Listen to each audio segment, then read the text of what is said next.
In the shadow of Tibet's barren heights, deep gorges cradle forgotten forests, where rivers carve, monsoons whisper, and mountains guard secrets waiting to be uncovered. It's 2:20 a.m. I'm still buried in the Himalayan Club Journals, century-old field notes from the Himalayas. It's like diving deep into the documented history of the Himalayas from the early 1900s. The journals cover everything, from indigenous wisdom, cultural myths, to epic expeditions and groundbreaking discoveries. These forgotten stories are brought to life by synthetic voices in the Himalayan Journals podcast. Subscribe, zone out, binge, and pass it to a fellow mountain junkie. To the naturalist, deserts and high mountains are more than empty spaces. They act as vast barriers, shaping the lives of plants and animals by keeping some apart and guiding others along their paths. Tibet, a vast plateau in southern Asia, plays both roles. Its arid expanses separate species, yet its surrounding mountains serve as bridges connecting distant regions. For anyone tracing the distribution of life across the earth, Tibet is a puzzle, shaped not only by space, but also by time and the forces that have carved it over millennia. Though Tibet is often seen as barren and wind-swept, about 1/10 of it is forested. These forests, however, do not lie on the plateau itself, but in a maze of mountains and deep river gorges, remnants of a land once more uniform. Glaciers and rivers have sculpted the landscape into something almost unrecognizable from the original plateau. The forested region covers some 75,000 square miles, roughly the size of Great Britain, though the trees are far from continuous.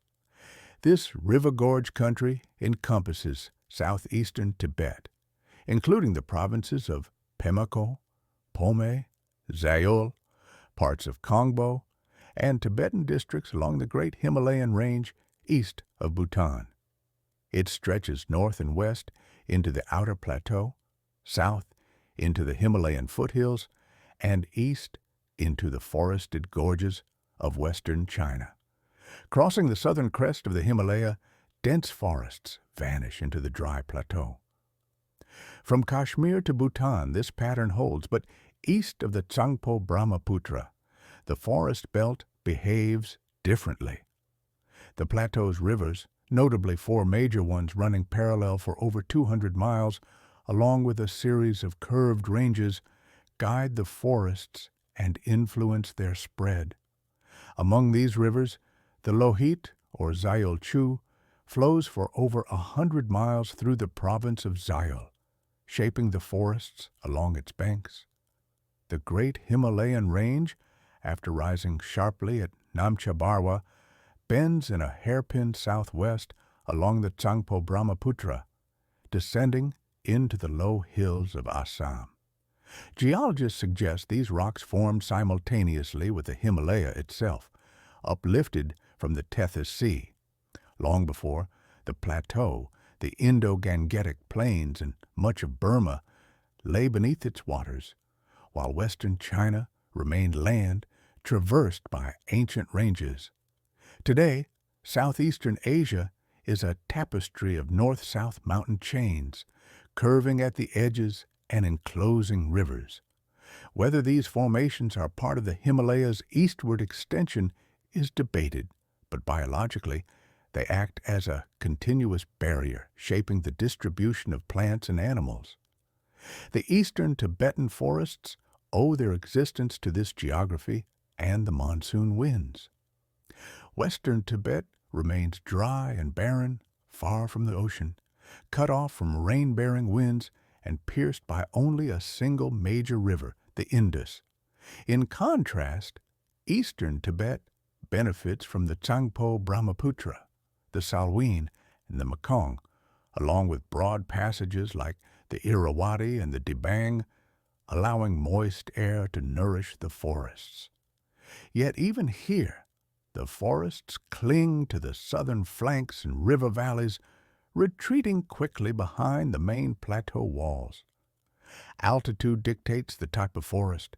Between 2,000 and 6,000 feet, hill jungle dominates, evergreen and rich with bamboos, palms, and climbers. The tribes inhabiting these lower slopes are largely of Tibetan origin, but not true Tibetans.